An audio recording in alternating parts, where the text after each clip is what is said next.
Kasi Talaga? gano'n kasi natatandaan ko yung sa'kin, nung nag-apply ako, service integrator yung una kong ano, eh, naging company, eh. Hmm, May mga technical na nun, tinatanong na yung mga administrative distance ng uh-huh, OSPF, uh, RIP, BGP. So, tinatanong na nila yun, eh.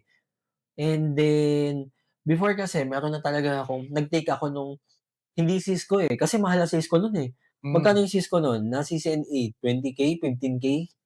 Sa'kin gumastos ako ng mga 40, 45. 40 certificate or training and exam. So, package na. Ah, So, 40K guys. So, 2012 gumastos siya ng 40K or nag-invest ka ng 40K para hmm, sa, training and certification. hmm, Sa'kin naman MTA yung tinake ko.